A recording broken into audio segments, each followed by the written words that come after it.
Assalamualaikum warahmatullahi wabarakatuh. Kami dari kelompok 4 akan mempresentasikan manajemen strategi tentang analisis internal.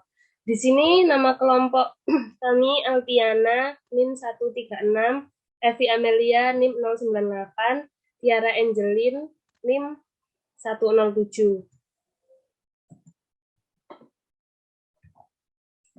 Analisis SWOT. Di analisis SWOT ini ada pendekatan tradisional untuk analisis internal.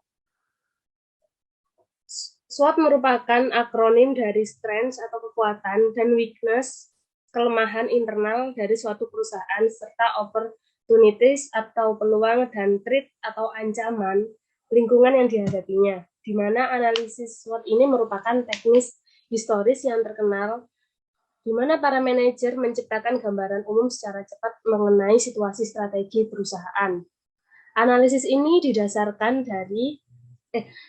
pada asumsi bahwa strategi yang efektif diturunkan dari kesesuaian yang baik antara sumber daya internal perusahaan atau kekuatan dan kelemahan dengan situasi eksternalnya atau peluang dan ancaman. Poin kedua ada menggunakan analisis SWOT dalam analisis strategis. Analisis SWOT paling umum digunakan sebagai kerangka logis yang mengarahkan pembahasan dan refleksi mengenai situasi alternatif dasar suatu perusahaan, yang biasanya dilakukan sebagai rangkaian dari diskusi kelompok manajerial. Apa yang dipandang oleh seorang manajer sebagai peluang mungkin bisa dianggap sebagai ancaman oleh orang lain. Di sini ada keterbatasan analisis SWOT. Yang pertama, analisis SWOT dapat terlalu menekankan kekuatan internal dan menganggap remeh ancaman eksternal. Seperti pembuat strategi di setiap perusahaan harus tetap waspada terhadap strategi yang didasarkan pada apa yang dilakukan dengan baik oleh perusahaan saat ini, tanpa mempertimbangkan dampak lingkungan eksternal terhadap kekuatan tersebut. Yang kedua, ada analisis SWOT dapat bersifat statis dan berisiko mengabaikan kondisi yang berubah. Jadi, nasihat yang diberikan berkaitan dengan gagalnya proses perencanaan adalah bahwa rencana merupakan peristiwa sesaat yang perlu dilengkapi, diketik, dan dipindahkan ke tempat seorang manajer. Sementara ia mengerjakan pekerjaan aktual perusahaan, jadi tidak heran bahwa para kritis SWOT dengan alasan yang bagus. Karena analisis ini merupakan pandangan sesaat mengenai situasi yang berubah dan bergerak. Yang ketiga ada analisis SWOT dapat terlalu menekankan pada satu kekuatan atau elemen strategi. Seperti kekuatan Dell yang telah lama mendominasi berdasarkan pada modal penjualan langsung berbasis pada tingkat otomatisasi yang tinggi. Yang keempat adalah suatu kekuatan tidak selalu menjadi sumber keunggulan kompetitif. Seperti Cisco System. Jadi itu merupakan pemain dominan dalam penyediaan perangkat switching dan barang-barang infrastruktur jaringan utama lainnya yang memungkinkan sistem komunikasi komputer global berkembang. Cisco yang juga mempunyai keahlian uang, teknologi, dan substansial, tetapi usaha Cisco gagal. Jadi tidak semua kekuatan menjadi sumber keunggulan kompetitif. Slide berikutnya akan dibacakan oleh teman saya.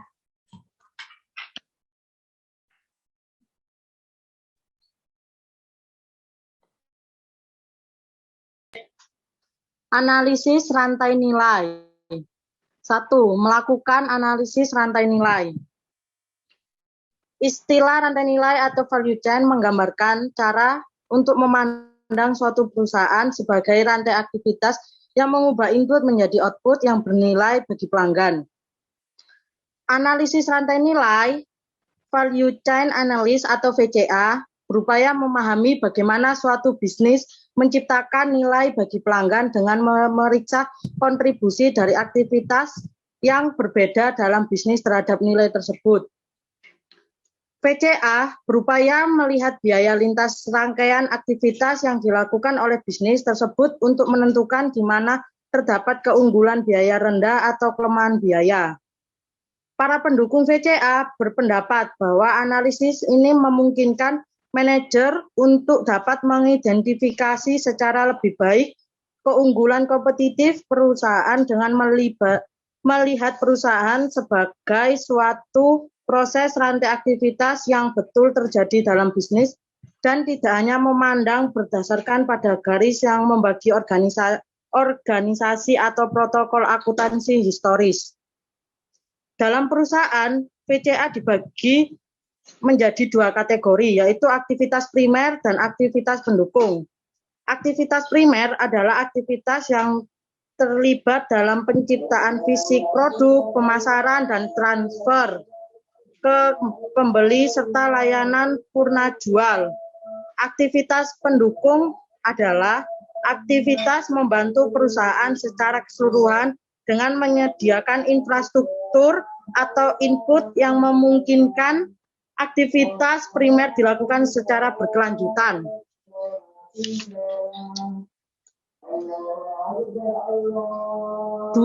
Memahami kesulitan dalam akuntansi biaya berbasis aktivitas.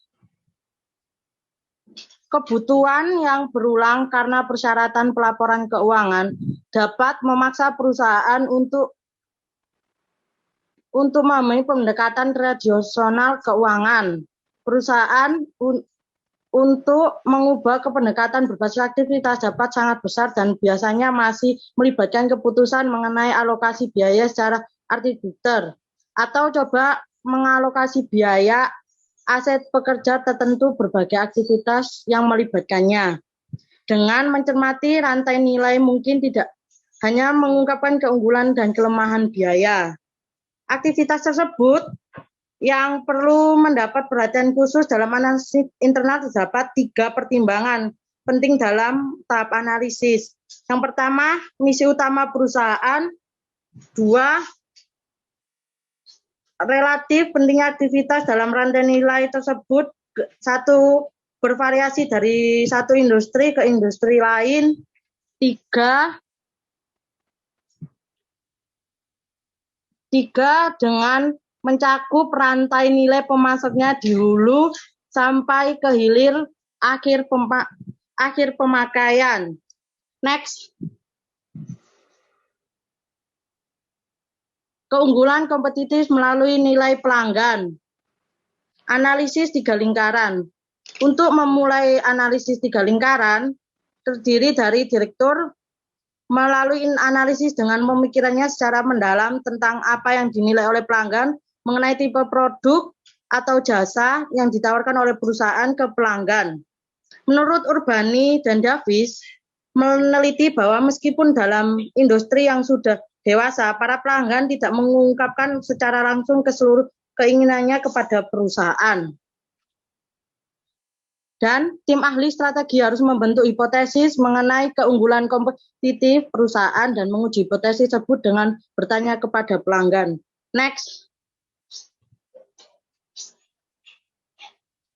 Pandangan berbasis sumber daya dari perusahaan. 1.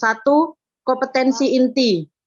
Kompetensi inti atau core competence merupakan kemampuan atau keterampilan yang ditekankan dan diasah oleh suatu perusahaan dalam melakukan kegiatannya serta dalam mengejar misi umumnya. Kompetensi inti